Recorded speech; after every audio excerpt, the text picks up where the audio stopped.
Welcome. Good morning, good afternoon, good evening. My name is Chantal Jong-Artat, and I'm the president of Women in International Security, also known as WIIS.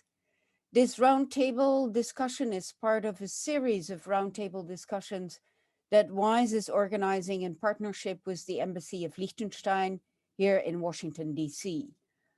And the objective of these roundtables is to examine the gender dimensions of important international security challenges, to increase our knowledge and awareness of these issues, particularly amongst policymakers and the public at large. Indeed, we believe that these gender dimensions are too often overlooked in policy discussions on security issues. Now, over time, we have addressed a wide variety of both traditional security issues, such as armed conflict, terrorism, as well as human security issues, such as climate change, migration, human trafficking, etc.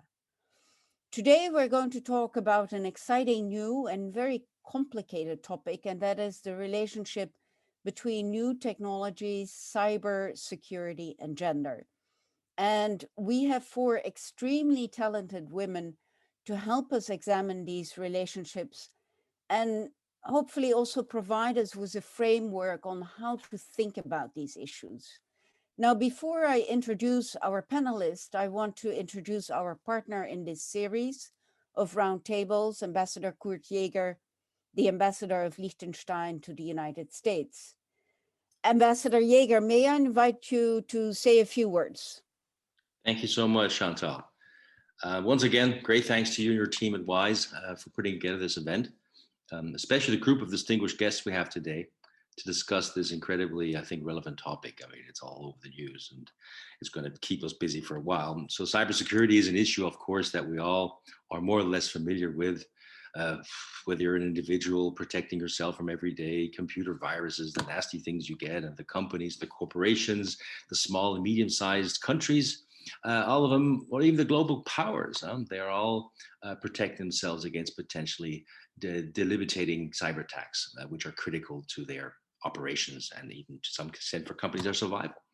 So we're all very vulnerable to this, and creating defenses against digital attacks is in everyone's interest because such intrusions by nature see no boundaries.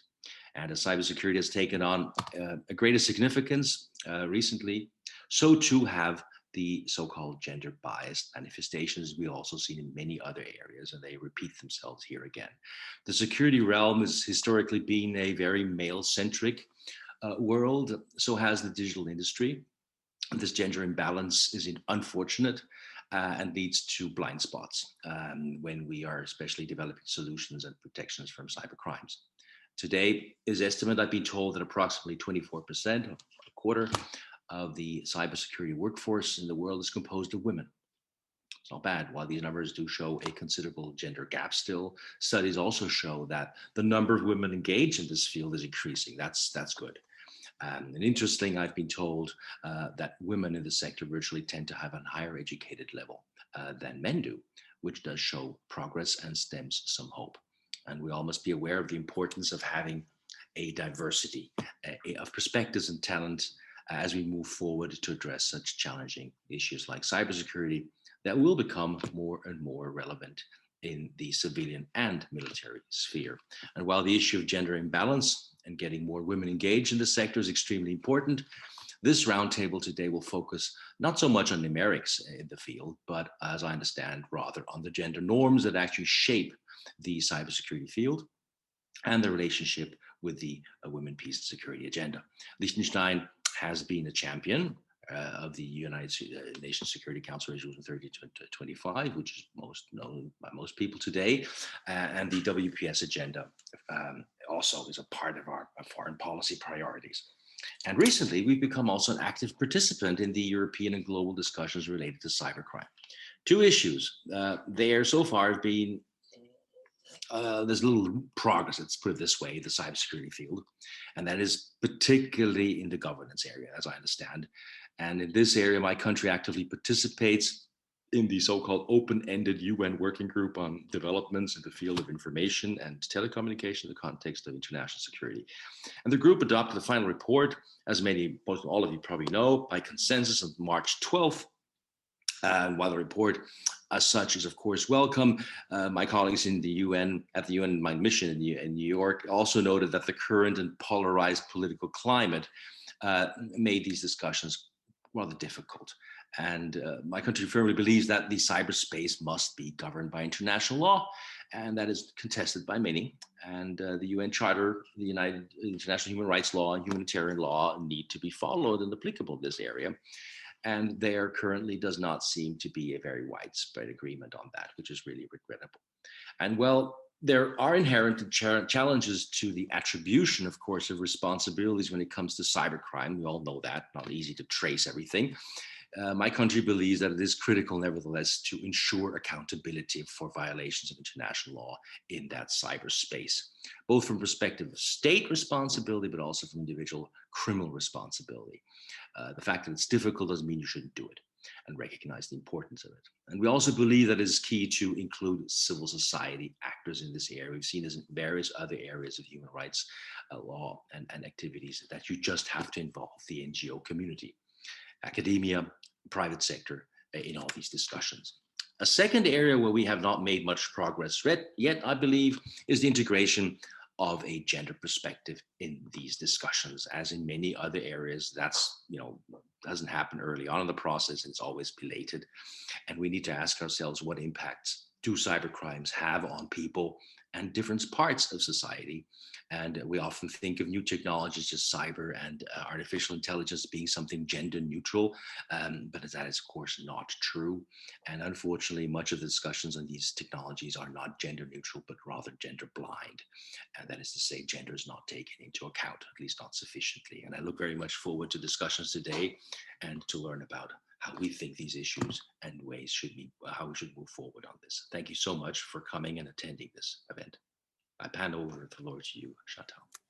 Thank you, Ambassador Jaeger. And it is precisely because these gender perspectives are not sufficiently being discussed that we have this roundtable. So let me briefly introduce our panelists. Full bios you can find in the chat. And I go sort of by order of my screen.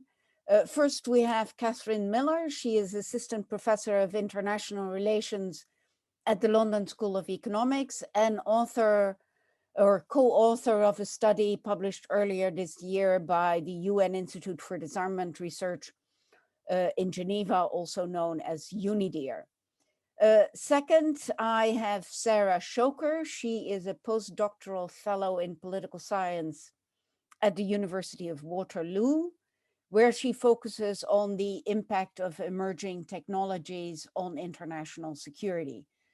Sarah is also a member of the Government of Canada's Advisory Council on Artificial Intelligence and has written a report for the Canadian government on gender mainstreaming in Canada's cybersecurity strategy. Next, I have Tara Wheeler. She's a cyber project fellow at the Belfer Center at the Harvard University Kennedy School of Government. She is an international security fellow at New America, where she's leading a cybersecurity capacity building project. And she is the recipient of the US-UK Fulbright Scholarship in Cybersecurity. And congratulations, Tara. And I have to say, if you ever wanted to know what exactly blockchain is, check out her YouTube, where she explains blockchain with the help of a bunch of eggs. Last, but certainly not least, Lauren Wilcox. She is university lecturer in gender studies and deputy director of the Center for Gender Studies at the University of Cambridge. Lauren has published extensively and is, I think, really at the forefront of feminist thinking and theorizing and examining the relationships between violence, race, sex, and gender, and has done a lot of interesting work on gender and drone warfare, an issue we want to examine with her further on in this discussion.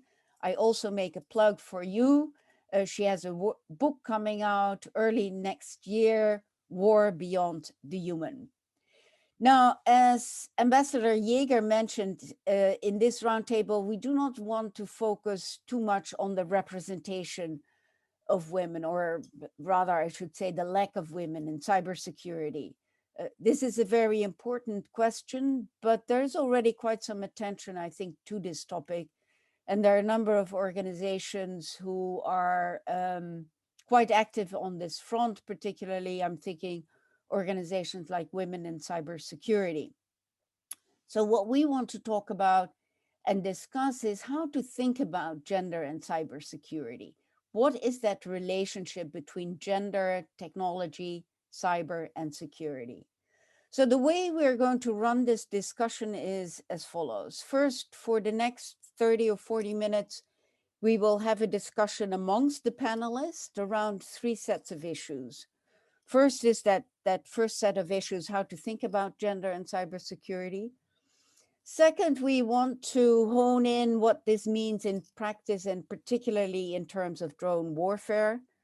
Indeed, autonomous, unmanned, or should I say actually uncrewed weapons are already very important in armed violence and war. And the question is, how does drone warfare actually change the military? How does it reinforce gender distinctions and gender perspectives? Or does it, on the contrary, unman the military in a way? And then third, we want to talk about governance issues. Ambassador Jaeger was already mentioning this. Where are we in terms of regulation and what should happen?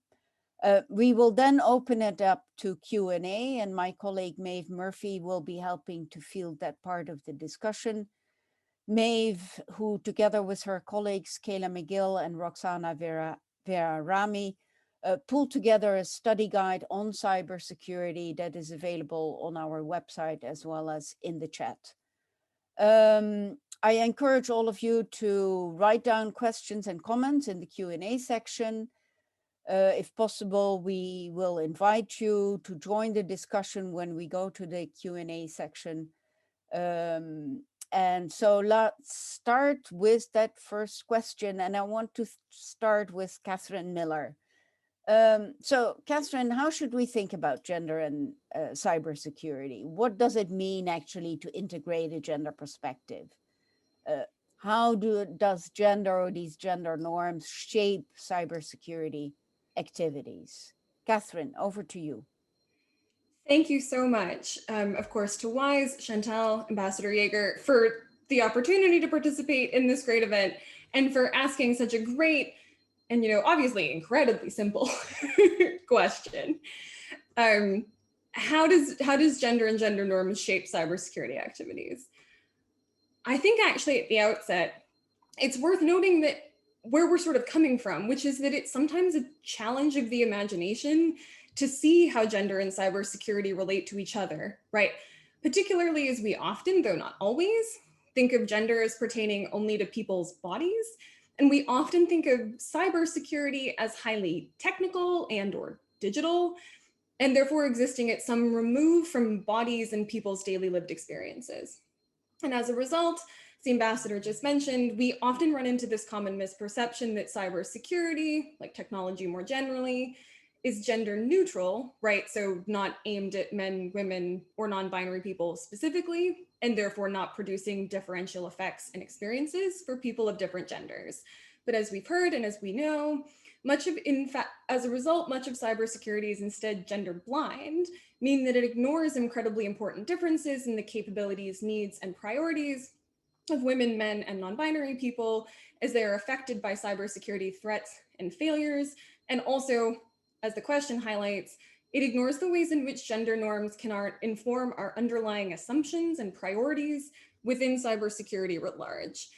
And that's the animating insight for the report, as Chantal already kindly mentioned, for the United Nations Institute for Disarmament Research I just completed with my colleagues, Dr. James Shires and Dr. Tanya Tropina at the University of Leiden, which, I think is probably mentioned to you in the chat. in the report, which is specifically aimed at cybersecurity practitioners in both the public and private sphere, we propose a 3-pillar framework.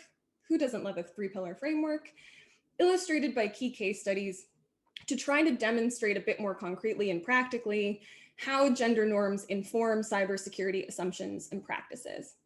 And so the framework, which is organized around the ideas of design, defense, and response, is set up to mirror the typical terminology and workflow of cybersecurity professionals, and therefore sort of work to bring gender analysis into the more technical, maybe sort of a hardest case, elements of cybersecurity. And so I'll just talk to you a little bit, hopefully briefly, about what those pillars are to give you a sense of how the report articulates this. So briefly, the design pillar of cybersecurity aims to build gender responsive security into the way we design and assess socio-technological systems. So in the report, we point out that at a pretty basic level, the conception of cybersecurity employed in technological design is gendered in terms of what type of actor is considered to be threatened. So the state, a network, corporation, individuals, and by whom. So for example, as I'm sure you're aware, contemporary cybersecurity measures aimed at protecting individuals from identity theft often rely on the use of personal information as the backup for access to passwords. That's premised on the idea that the bad actor attempting to steal your identity or invade your privacy is a stranger without another way of knowing, for instance, the first name of a pet, an assumption that we know is not met in instances of intimate partner and family violence. And so this is an example of the ways in which the threat modeling process within cybersecurity can fail to account for gendered and other intersectional risks to individuals. As a result of that, we can also see a situation where the burden of cybersecurity labor is also gendered, as individual users are often expected by network and interface designs to exercise near perfect control over their own digital footprint, with the result that women and queer and non-binary people often expend more time and effort to secure themselves and their privacy online. The second pillar, defense, concerns the ways in which strategies to reduce risk, identify vulnerabilities, and ameliorate potential harms to systems are, again, premised on gendered assumptions.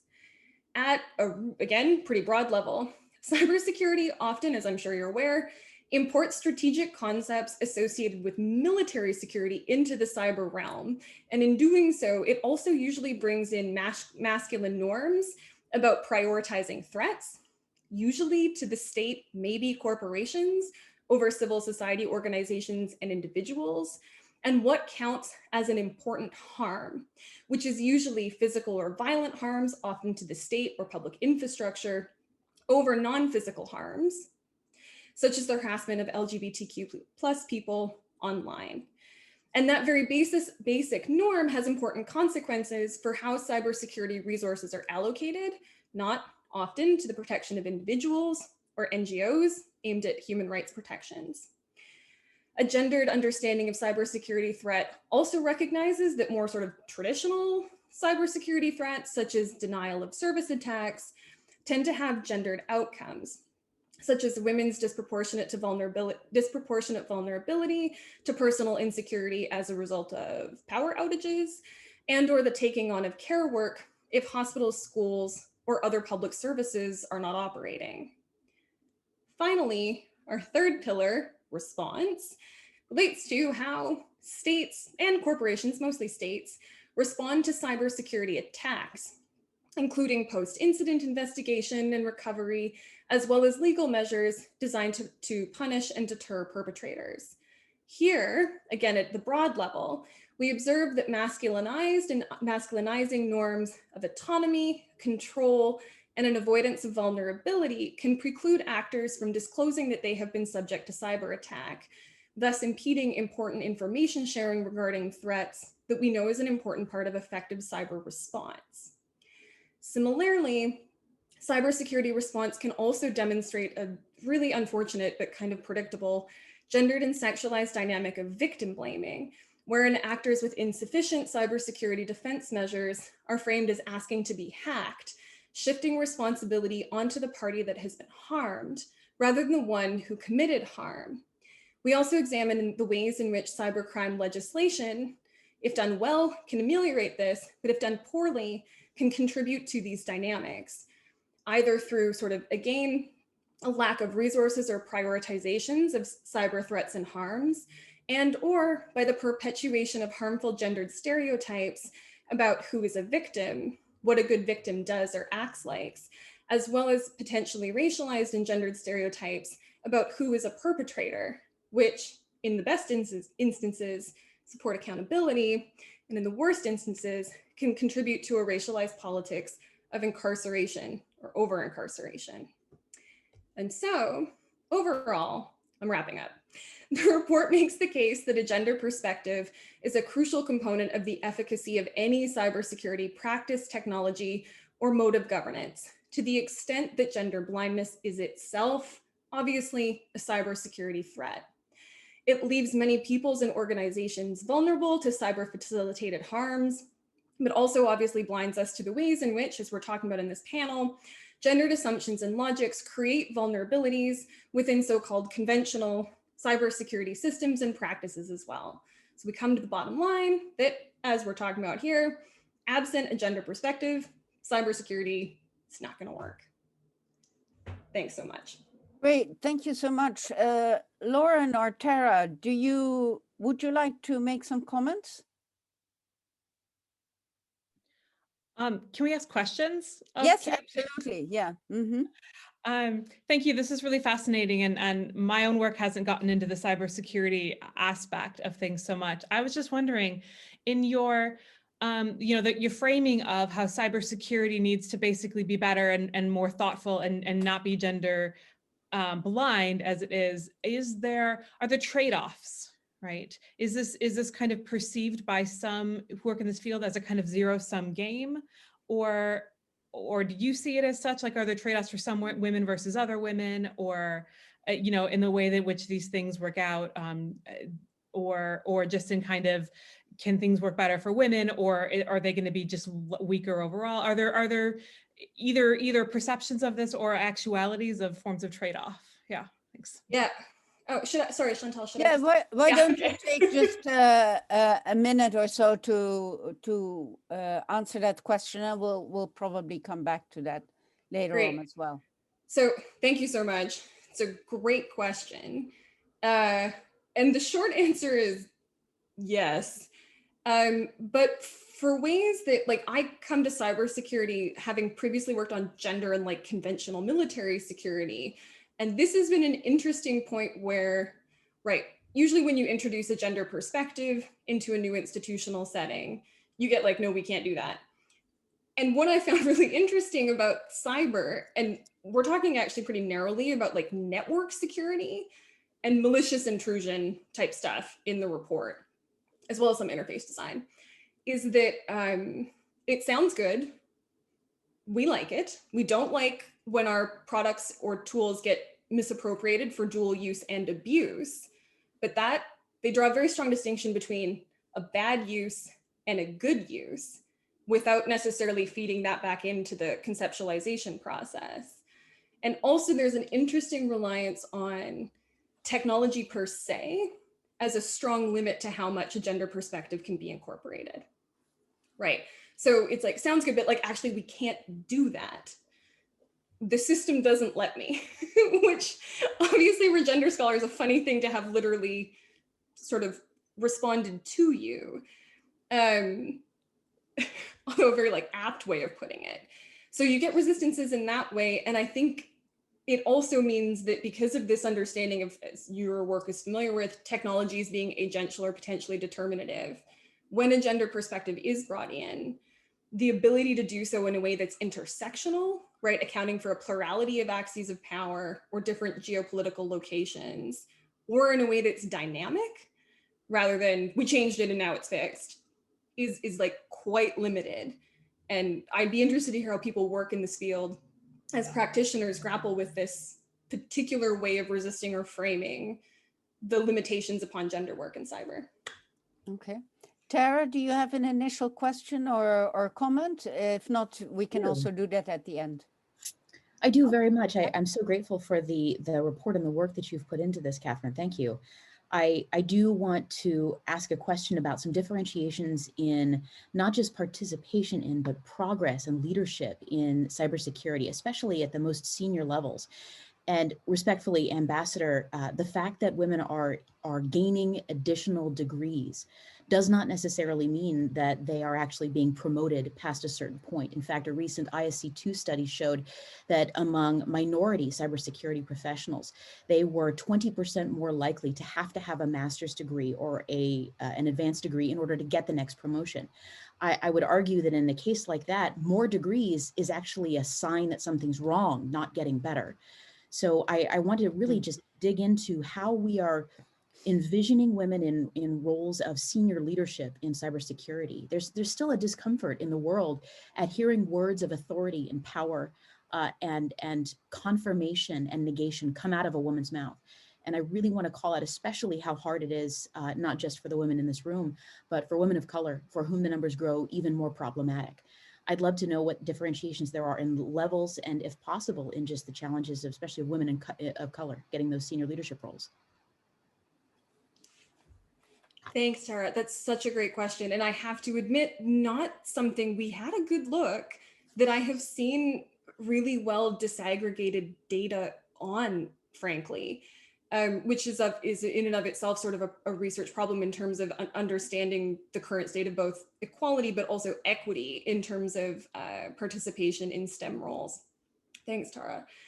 And so I think one of the things we point to in the report, I'll be brief, is the trade-offs inherent to the ways in which participation and leadership is often framed, right? In that there's, as Chantal mentioned, a huge amount of work and some really great organizations, which I can mention in the chat for people that aren't familiar, working to promote women's participation and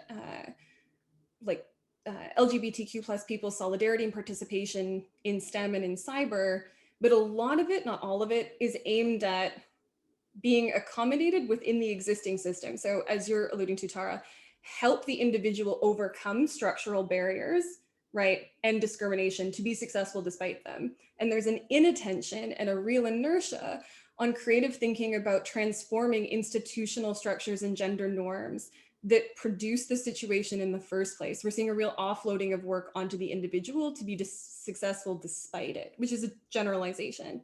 But that's sort of one of the ways in which I would suggest we could think about this and attempt to think about how to move forward. Okay, let me turn to Sarah.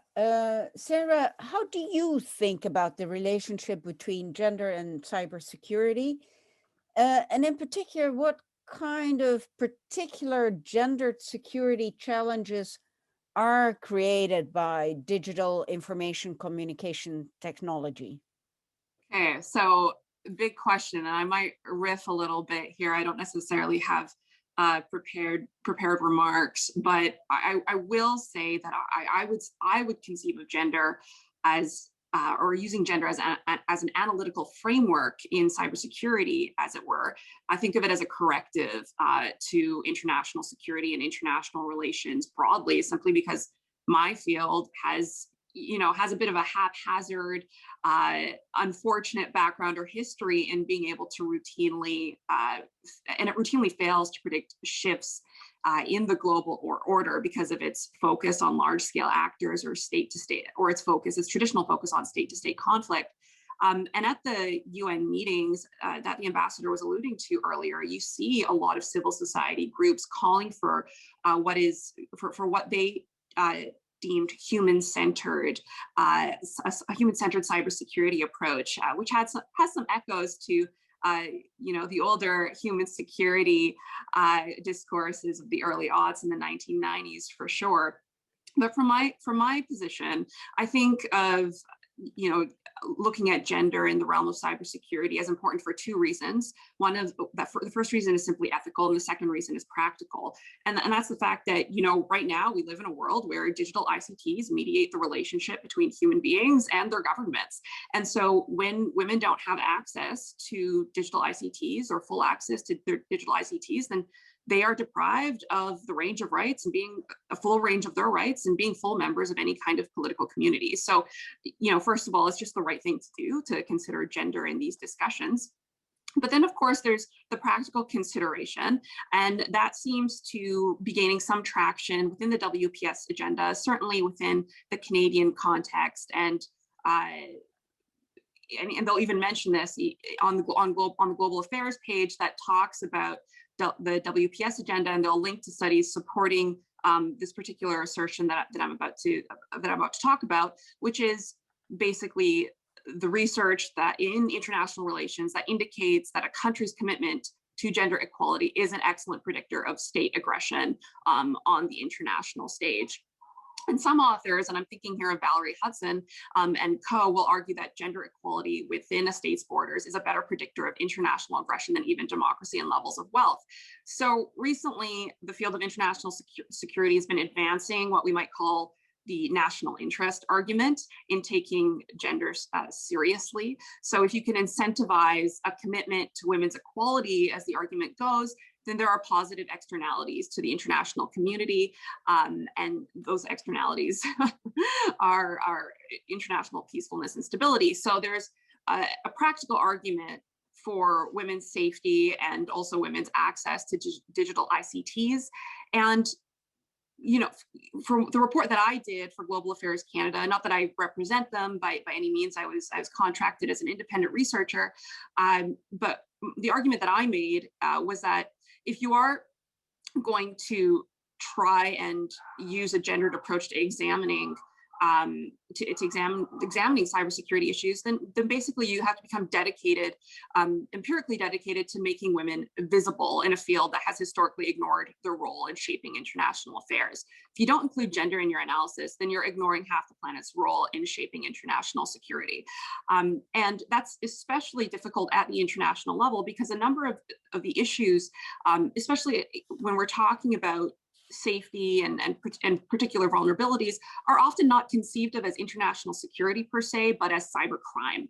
So a number of the actions that are particularly problematic, both really to women and men, are deemed to be below the threshold of war. And so they don't often merit an international security response, but they're often delegated to the domestic realm as a police issue, as an FBI issue if we're talking about the United States, or an RCMP issue if we're talking about Canada. And that becomes really problematic from, I would argue, a gendered perspective or a feminist perspective, because the research and the literature in that field has often focused on destabling this kind of inside-outside dichotomy, or the international/domestic dichotomy. And at the international level, within these discussions, I think perhaps state delegations are still grappling with how to actually understand cybersecurity through a gendered lens in a way that focuses on the international element and not simply as a facet of cybercrime particularly. So maybe I'll end there, and I'm happy to answer any questions, of course. Okay, great. Tara or Catherine, do you have any questions? I mean, one question I would have actually is, I'm glad you're connecting this to the WPS agenda. Are a lot of these NAPs actually integrating cyber? Are a lot of the what, sorry? Of the national action plans on women, peace, and security? Yes. So that one is a little complicated. So a number of the cyber strategies that are published by governments will mention women, but generally they're talking about hiring targets within the cybersecurity workforce. Canada certainly has, I think, a commitment to gender mainstreaming their cybersecurity strategy, which was in part why I was contracted. And they also contracted 2 other researchers so that they could try and integrate gendered norms at the international level. And there are other states that are interested in doing so. But I think there is still certainly reluctance towards understanding how gendered norms might impact cybersecurity discussions at the international level. But there is a lot of similarity. I mean, there have been some literature reviews that look at cybersecurity strategies across different states, and they are often very similar. There's a focus on critical infrastructure, of course, which I certainly don't blame them, right? I mean, critical infrastructure is critical for a reason. If it fails, then governments can no longer provide essential services to their own citizens. But the failure of critical infrastructure is not just a technical vulnerability. It is a social vulnerability. It is often conceived to be an emergency. And we know that in times of emergencies, in times of social breakdown, there are going to be gendered impacts in those particular situations. Men and women, girls and boys, all genders are experience different levels of vulnerability, and also respond to these to situations of precarity differently as well. So I think at the international level, this is also why civil society groups have been really emphasizing a human-centered approach to dealing with cyber, because there are social elements and social impacts of any kind of technical breakdown that you can conceive of. And sometimes, I would say more often than not, the focus has been on fixing these technical vulnerabilities instead of understanding how they intersect with social and political realities. Okay, thank you. Let me go to Lauren Wilcox. So in terms of international security and the use of new technologies, I don't know, should I say uncrewed autonomous vehicles instead of unmanned? They've gotten a lot of attention. Part of the debate seemed to have focused on what this technology does in terms of redefining war and the military, and whether it promotes gender equality in national defense, or on the contrary, whether it is actually sort of reinforcing gender distinctions. Lauren. Yes, thank you so much, Chantal, and thank you all for inviting me to speak here. This is an interesting question, and one that I puzzled over for a long time about this, because I was thinking about this question of the unmanning of war and what is the relationship of gender and drone warfare. And I kind of spun out a little bit, and I had to actually go back to very much reconsidering what is it that we mean by gender in the first place. Because I think precisely this idea of a kind of post-human view, and the drone itself suggests new ways to think about what gender is and what gender analysis means precisely. So if we think about how war has been considered one of the most kind of gendered of human practices, because of how pervasive and stable the warfighter role has been for men, as well as the ways in which war has served as a kind of arena for rationalizing male and masculine dominance through society at large. So drones indeed suggest a kind of gender trouble in terms of the ways in which war has been understood to be constitutively gendered.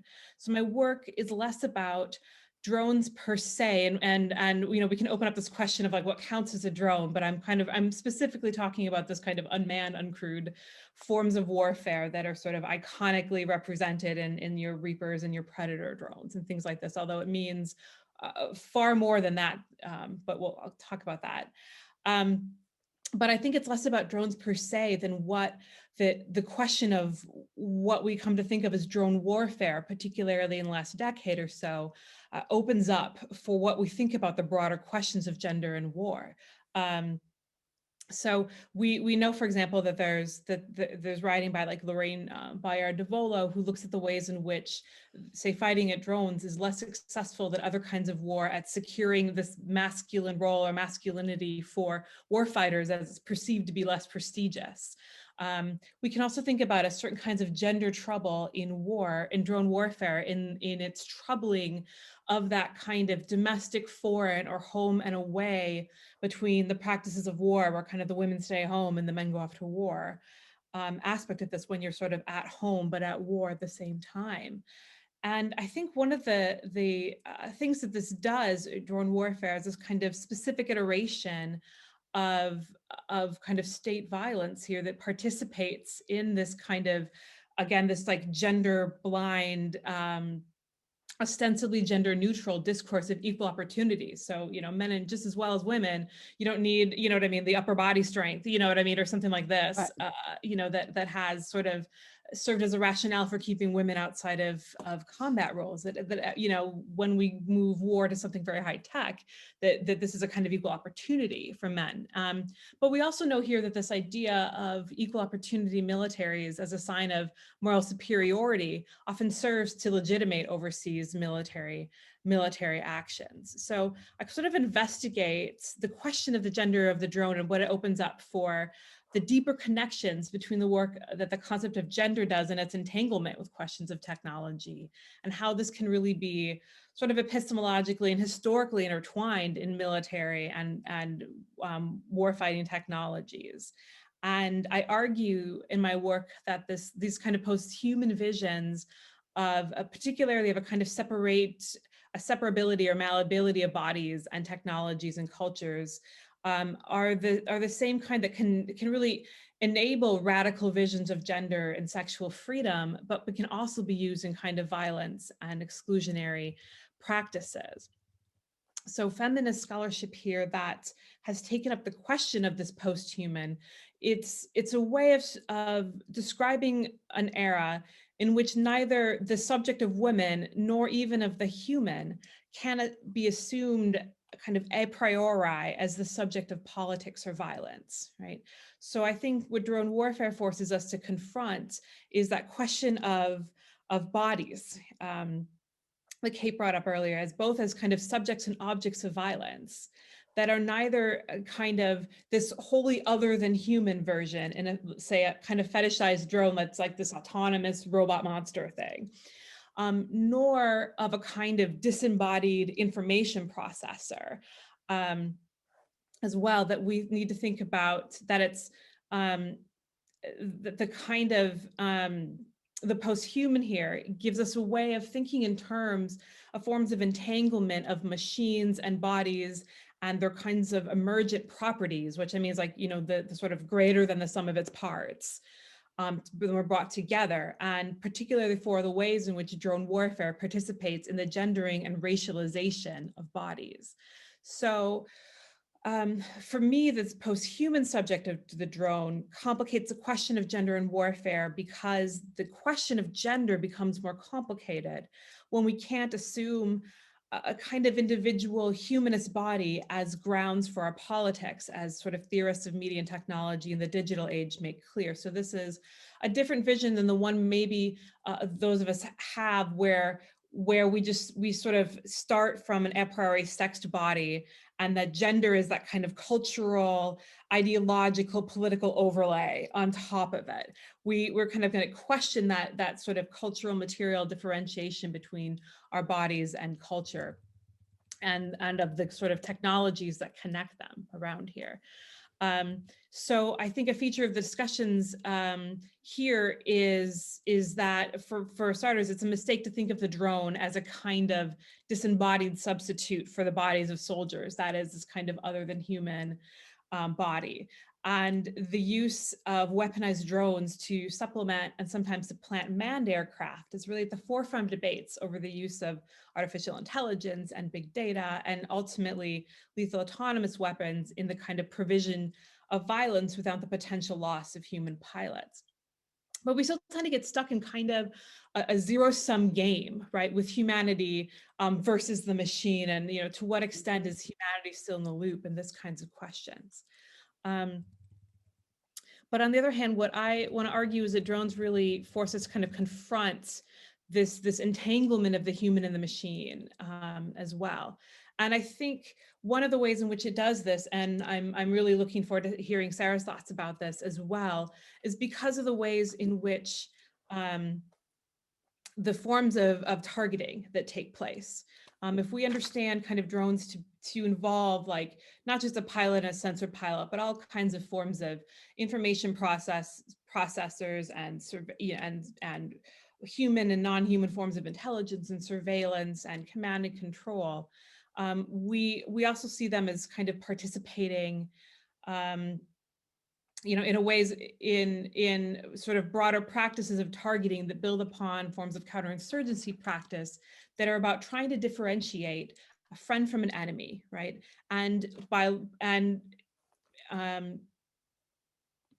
Excuse me. And so we're differentiating between a friend and an enemy. And what about the ways in which we think about gender as a kinds of signs and signifiers of human difference in terms that are both kind of gendered and racialized in this way? And so I want to look through the ways in which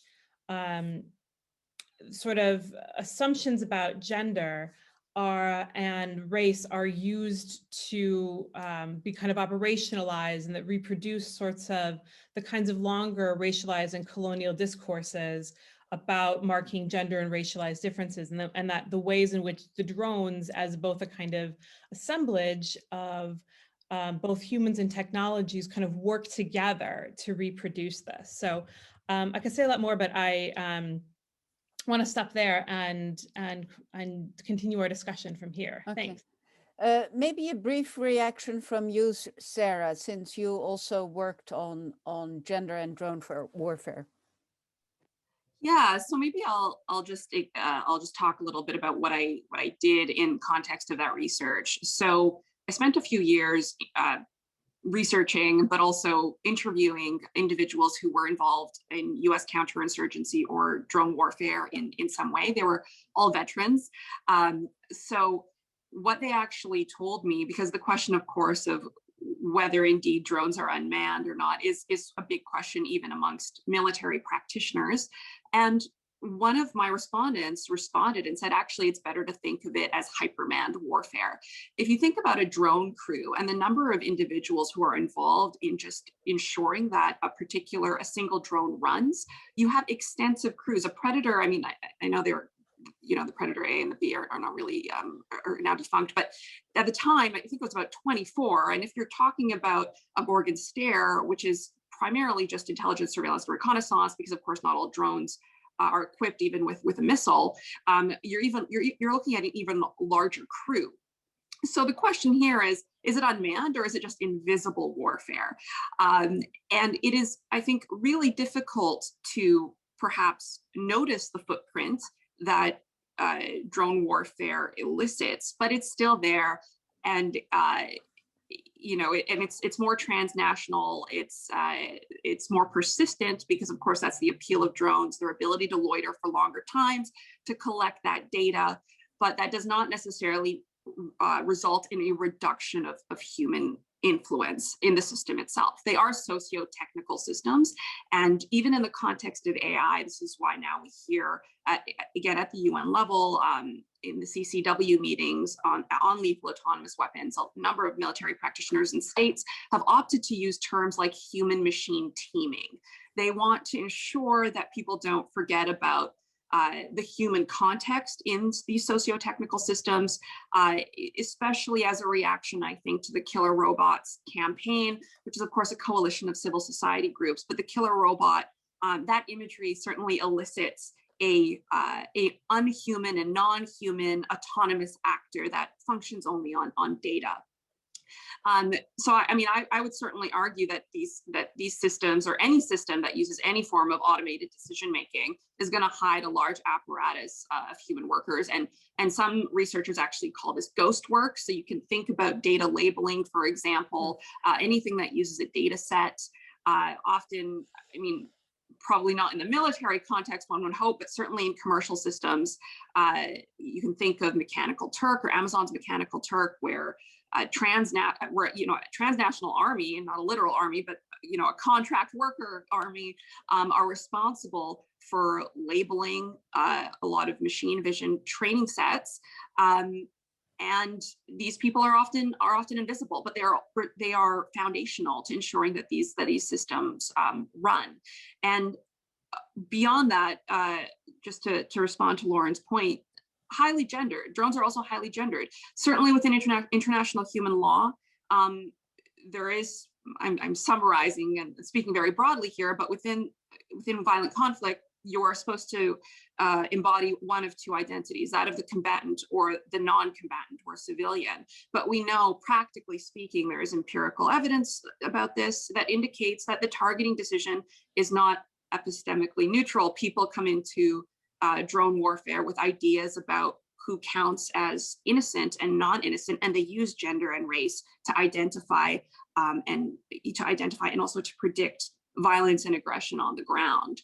I'm thinking of one person in particular that I interviewed, and I asked about the term military age male, which of course doesn't mean a combatant, but it is an identifier that makes male, both boy and man bodies hypervisible in the security theater. And he told me that, well, a commander addressed this particular question, and that they told him, this drone pilot that I interviewed, that in Muslim majority communities, there is a very strict difference between the private sphere and the public sphere. The private sphere is where women and children live. And as soon as you reach the age of majority, as determined by cultural standards, then the boy leaves the space of women, the private sphere, and they go into the public sphere with the men. And at that point, they're deemed to be old enough to engage in war or in defense of their communities. Now, of course, that is complete contravention of international humanitarian law, which does not care about cultural differences. It's also just bad anthropology. But you can see there, again, how these assumptions about how masculinity works in a Muslim majority community, even if inaccurate, informs the targeting selection. So I'll end there. I spoke a lot, but yeah. Thank you. But you also made a great transition actually to Tara, because Tara, you have written that we're really in need of a new digital Geneva Convention to deal with these cybersecurity issues. So is there actually any appetite from states to move towards such a convention? Mm-hmm. The floor is yours. I had a question yes, for Sarah and for Lauren, but at the same time, it actually will work just fine to work this into this here. It's a question about the reality of what we're looking at. It's often very difficult to convey that reality of what going to war with a machine looks like instead of with your body. It's a fascinating one, but to step back for a second and just answer your question directly, Chantal, one of the things that I think I see more than anything else as we have this conversation about Geneva Conventions as they relate to cyber warfare is a difficulty in perceiving what's happening in cyber warfare as warfare. There's a difficulty in perceiving it, frankly, a great deal of the time because of the question not of who is conducting the war, but of who is being targeted by it. And when we are I'll go into three specific areas here of the international regulatory climate that are relevant to this, but just as an opener here to have this conversation about cyber warfare being real, one of the problems that we're really having is that the arbiter of what constitutes a real war is often the military in any given country. And if the military is the arbiter of what constitutes a real war, but they are being bypassed, errantly, totally, constantly, perpetually, invisibly bypassed as nation states attack civilians, wantonly, gleefully in other countries, you end up with a situation where the military lacks any context to proclaim something to be a real war.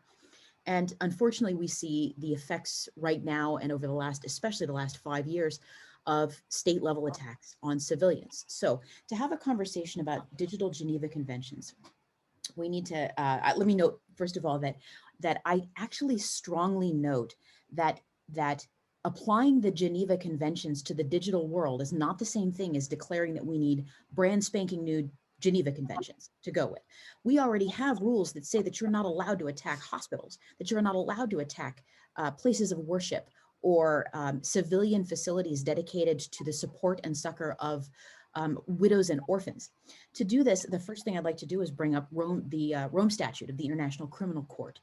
The International Criminal Court, Rome Statute number 7 is crimes against humanity, which specifically says that engaging in egregious behavior against civilian populations can be considered a crime against humanity. I focus on statute number 8, which is war crimes. And when you look at what constitutes a war crime, releasing a weapon that either deliberately or negligently, with some degree of foresight, could have been seen to attack or damage civilian facilities, specifically hospitals, is a war crime. I'm here right now in the United Kingdom having conversations with people who were impacted by WannaCry in 2017. I am extremely comfortable declaring that this attack by North Korea on the United States was a war crime because it hit the United Kingdom's National Health Service, shutting down hospitals, turning patients away with, at this moment, statistically speaking, hundreds of lives lost to the lack of care that has happened, that happened not only then, but in the meantime. And do I think we need a new digital Geneva Convention to declare that attacking a hospital or releasing an attack into the world that can shut down hospitals is a war crime? We've already got that. It's Statute 8 at the International Criminal Court. So to look at the way that this kind of regulatory environment gets created, we can also look at GDPR. GDPR having been a series of regulatory declarations about how to treat user privacy that really was passed. It was May 25th, 2017, and May 25th, 2018 is when it came into effect. I was a senior executive at a security company at the time. Asked me why I remember that date so well. All of a sudden, there were a lot of phone calls asking, what exactly do we need to do right now to abide by the international regulatory framework of user privacy? This is not a question a lot of users, a lot of executives in American tech companies have really paid attention to before. All of a sudden, they watched the European market go bye-bye overnight. And there was a lot more concern about paying attention to the international norms of cyber, how you treat people in cyberspace. And that matters because we're starting to see more international attention to the regulatory frameworks that surround cybersecurity. Recently, I contributed as a cybersecurity working group expert to the OECD's new policy recommendations on vulnerability management for governments, for companies. And this is the first time that the OECD has issued guidelines like this for cyberspace. We are starting to see that the first movers in regulatory work around the world begin to have an advantage as people need to abide by them. In the physical world, the way that we would see this is California tends to be the US state with the most progressive regulations when it comes to things like Americans with disabilities or facilities management. And as a result, companies that have any offices in California have to purchase the more expensive kinds of door locks that permit people with disabilities to get in and out of tech buildings. They do not buy one set of locks for California and then different ones for every other state. They go for the most difficult standard to achieve, and then they kit every other building out in the country that they own with those higher standard locks. So when I look at something like a Geneva Convention or GDPR, or all of the ways that we begin to treat data at this point, the way that the international climate is developing, setting norms and abiding by them is starting to become a competitive advantage at the nation state level. It's not only that, but the right thing to do. If you're protecting people and abiding by the laws that we've all agreed to as a globe, as communities of people online, you're not only going to be doing the right thing, but you're going to end up with a competitive advantage. There's no losses here on this one. And identifying countries that are willing to break those norms, that are willing to indiscriminately release attacks that can target civilians, lets us know when we've identified someone that will not abide by international norms, who wants to step aside from the order and become a rogue state. Okay, any quick reactions from our panelists here? Yes, Catherine. Hi, thanks so much, Tara. That was fascinating. And it sort of brought to mind some work that I'm doing on the more academic than policy side about strategic concepts in interstate cyber operations and how those can relate to existing gendered and sexualized norms. and in drawing on some of Lauren's work actually, and looking at what happens when sort of the opposite of what you were talking about, which is when the military or martial analogies get involved with cybersecurity problems that are a really bad fit for the empirical nature of what's going on. And so I guess I have a question about, do you see any, classic roundtable question, trade-offs in framing some of these attacks or events in a war idiom, right? Given sort of the potential geopolitical consequences and the ways in which inappropriate martial logics of escalation and deterrence can get wrapped into attacks or assessments of attacks or events that are, you know what I'm asking, I'll just stop. I do. I absolutely do. Of course I do. Yes. The people that I talk to all day long, I better have a couple of military analogies up my sleeve or I'm going to get asked to go get the coffee. All right. So the nature of this conversation tends to be, as you're right, it either gets shuffled out the door as not important or company level, or it's a civilian problem. But if you start having a conversation with military people about this topic, I'm beginning to develop this out, and don't quote me on it yet. We'll have this. We'll argue about it on Twitter. It'll let me refine my thinking. I think the UK is not only the site of one of the clearest examples so far of a cyber war crime with WannaCry in 2017. I think it's also the historic location for the best example so far about what kind of war we're starting to get into. In 793. In an island in Northumbria, a tidal island in Northumbria, there's a priory called Lindisfarne, and it was the site of the very first Viking attack. The first Viking attack where they totally bypassed the military protections and procedures, and the standing army sitting about 40 miles south of them just went straight for the soft underbelly, took slaves, sheep, killed everybody, took all the gold, and took off again. Here's our problem. That style of warfare was successful. It was never not successful, and no one ever completely beat the Vikings. Instead, basically all of Western Europe just bribed them until they became part of the ruling classes, and we integrated them into the concept of taxation with Danegeld. That's not a promising analogy for our future in cyber warfare, but it does let us start to see what we're up against here. I hope that helps a little bit. I would love to, I'm developing this right now just as a concept, and I'll be having this conversation with folks here, especially with Lord Alderdice, my research partner and colleague here, as we have more of this conversation. But yeah, that's my answer right now. Tell them it's Vikings. They'll get interested real quick. Okay, let me go to my colleague Maeve and see what questions we have in the chat room and the Q&A. Maeve. All right, thank you everyone. I will begin by summarizing and sort of lumping together a question from Diamante Z and some other attendees here. First to, I guess, Tara, but anyone else who might answer this. You brought up the legitimizing of warfare and the gray area presented there with cyber-capable devices. While a digital addendum to the Geneva Convention may hold state actors more accountable, adding to Diamante's question, how realistic is it to hold private security firms accountable and making international security more stable when it comes to the use of things like drone warfare and the relationship between state actors and private security in this field? Okay. Who wants to start us off?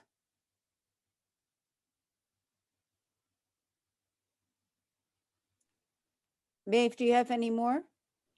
Yes, I do. Okay, let's see. We had another question about the sort of relationship between a few questions, sorry.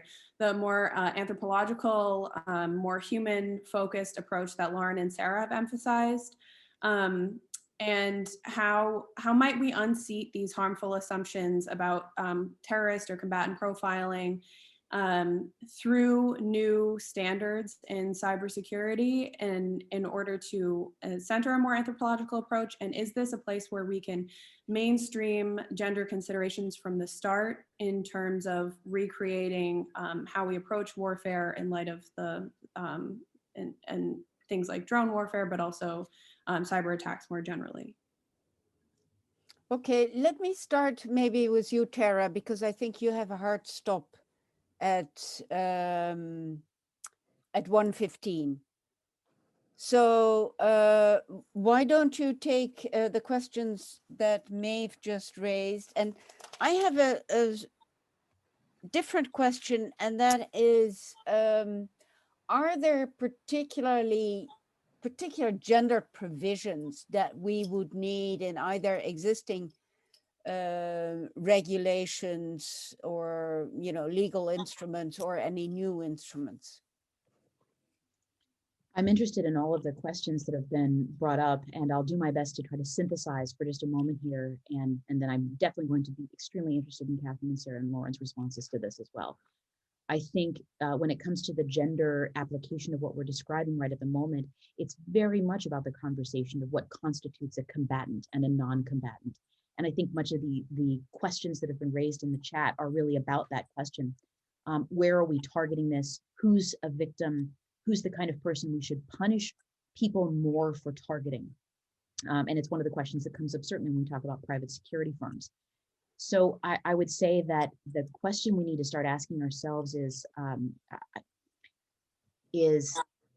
are we, as people thinking about gender and international security, asking ourselves questions like, what's going to happen when women have PTSD from cyber warfare?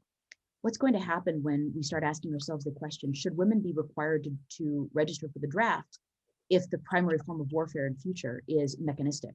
And there's no differentiation in future about things like upper body strength and all that fun stuff they told me about in high school gym class. So the question I would genuinely have is, why don't we think women should be in charge of war? Why don't we as a global community have that image in our heads? And I think that it's not a rhetorical question. What does it look like? What would it look like if we had an all-woman army? I've asked myself that question speculatively before. Would we still go to war? Would the nature, the MOSs, the assignments, the leadership, what would that look like? And I was in a session just the other day with Ambassador Albright, where I just sort of quaked and stared at her. And I remember her saying that after we would discover that women will still go to war. We'd do it a little differently, perhaps just based on our experiences. But that nature of combat, that fierceness and competitiveness, that exists in every human, not just every man. So I think that the answer there is we'd still find a way to find a reason to fight. Let's just hope that there gets to be a little bit more talking beforehand. Okay. Lauren, let me go to you next. Yeah. Thank you so much for these questions and this. You know, among these questions, a couple thoughts, and one of them is the work that I do, and I'm trying to do at kind of excavating the work that gender does, right? So what is it, the work that our thoughts about gender and our thoughts about how that plays into targeting and how that plays into who we think. I'm not even sure the civilian combatant language is quite appropriate even in drone warfare, that's even what we're talking about, although it is deeply gendered about this. But it is the ways in which, for me, signs of, say, sexual difference in gender are used to do the work of race. That is, if we understand race as to be the differentiation between who is killable, right, and who is not, and who is kind of killable by state power. And so therefore, my politics in doing this are not to kind of create gender neutral armies, right, or to get more women into the military, or like that's not my feminist politics of this, indeed, because I believe and I know that forms of sort of patriarchal domination and forms of racial domination are embodied by women just as well, right, as anybody else can sort of, because they are bigger and broader than kind of any of us individually, and so far in this. And so then again, my aim here isn't to kind of like just form a kind of better colonialist anthropological knowledge of people that anybody is trying to wage war upon with this, indeed. It's rather to dispel a myth that more technology and better targeting and more apps and algorithms and things like that are going to sort of eliminate our gender and racial biases from this whatsoever. And so try to remove that as a kind of legitimating discourse in terms of the ways in which we think about war fighting. So I will stop there. Okay, Catherine? Yes, thank you. I appreciate everyone's comments so far so much, as well as the questions, and sort of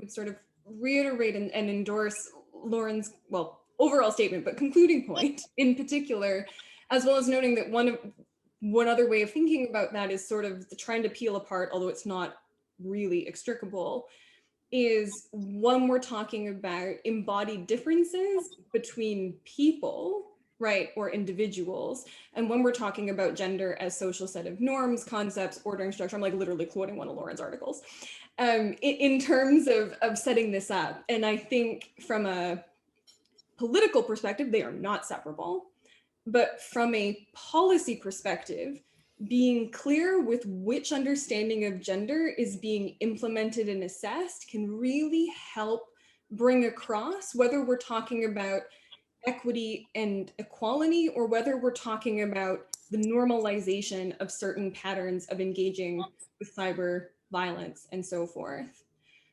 I really should leave it there because I also have an answer on the private firms question, but it's like not, forgive the term, at all sexy. But what it is like, I think it's a super interesting question. And I'm going to take it out of the war per se context, in part because my current research is on like the really technical network intrusion rather than drone AI side of cybersecurity, in which the private sphere are not only some of the most powerful, are not only the most prevalent actors, but they're often the most powerful in that they hold a lot of competence and expertise that states don't. And a lot of states outsource their cybersecurity for civilian systems and for national security systems to private firms, which, similar to what Tara was saying earlier, this is where it becomes sort of like technical, is we can get out some of the old, civilian control of the armed forces, public regulation stuff at the state level to start making interventions about regulations and equality and standards for private firms. Now, please forgive me, my international law friends, most of the ways international law is set up doesn't have corporations or firms as a subject of international law. They're usually governed predominantly at the state level, which means we think about things like cyber. We can go back to the old toolkit of, like, in the report, for instance, we talk about insurance regulation and the way state regulations can structure incentives and standards for insurance companies in ways that then encourage them to price gender and racialized and sexualized differentiated risk into their consumer pricing models. Is that as exciting an example as drone warfare? Like, definitely no. But it's an example of the ways in which legislative process and like fairly normal standards regulation, and particularly contingencies built into public contracts, can start to exercise some of this first mover advantage that Tara was talking about in terms of getting some aspects of private actors' involvement and power in cybersecurity, at least indirectly subject to public oversight. And that I will leave it there. Sarah? Okay, I'm going to try and keep this as concise as possible, because especially in terms of the question asking about new standards in regards to drones, I think I could really go on forever. But in my work, I differentiate between using gender as a cognitive shortcut versus using gender as an analytical framework. And I'd also want to bring this down to the operational level to the drone crew itself. But first, to do that, I want to just make a brief note about international humanitarian law, which is simply that within violent conflict, civilians are not protected absolutely, right? You can't intentionally target civilians, and civilian laws cannot be, greater than military goals, right? That's the proportionality principle. But it basically leaves military lawyers in doing this sort of cost-benefit calculation. And there are military lawyers on record saying, does a child count as much as an adult woman? What about an adult woman versus an adult man? They start using gender to make these reasoning decisions about who is and is not, the moral worth, basically, of what we call collateral damage. And in these discussions, you start to note that there is different moral worth assigned to different individuals based on racial and gendered categorization. And operators within drone crews bring that kind of baggage with them about social value, who is and is not innocent, as I alluded to before. So this is also how we start talking about the so-called military age male, right? Not a combatant, not really located within at the international level within any sort of treaty document. It's a technocratic identifier at the military level, at the bureaucratic level, and it's used to identify and make boys and men hypervisible. It doesn't necessarily mean you're allowed to intentionally target them, though military operators will make that mistake. But legally, it doesn't mean they're a combatant, but it still does serve as a surveillance language that highlights their bodies within the security theater. So if the goal is to reduce civilian, or to reduce collateral damage, to heighten civilian protection, what then do you do? Well, at the operational level, you could conceivably start talking about additional training. And I'm not talking about, invisible biases necessarily, but even at the level of AI and understanding how AI is not socially immune, right? Trying to remove that scientific objective veneer that often accompanies data-driven technologies to illustrate how they interact with the social decision-making, I think would really be, would be important. But of course, when you start talking about the military-aged male as being potentially more guilty, what you're doing there is you're bringing gender into the discussion, but you're using it as a cognitive shortcut, not necessarily examining your own biases about war, about masculinity, about militarism. And that's what I mean about bringing in gender as an analytical framework into the discussion versus using it as a cognitive shortcut. So I'll end there. So I think there's way more to discuss about this issue. And I would like to ask all of you, would you agree to come to a second discussion and maybe of a little longer time? Be an honor. I think it is clear that there's no one way of thinking about the relationship between technology, gender, and violence or war. And that it poses some real fundamental questions, as you said, Lauren, about gender itself and about sort of what is human. And looking from the chat, we've seen quite a lot of interest from our audience. So I would like to propose, and Kurt, if you are in agreement, that we do a reprise of this soon. So with that, thank you very much for all your insights. I'm really going to look at our recording again, and I'll be in touch with you soon for another panel discussion. And to our audience, we will be sending you also an email and provide you with all the background material that is in the chat and the Q&A. So thank you very much. This was a wonderful, extremely exciting discussion. It's great being here. Thank you. Thank you. Thank you so much.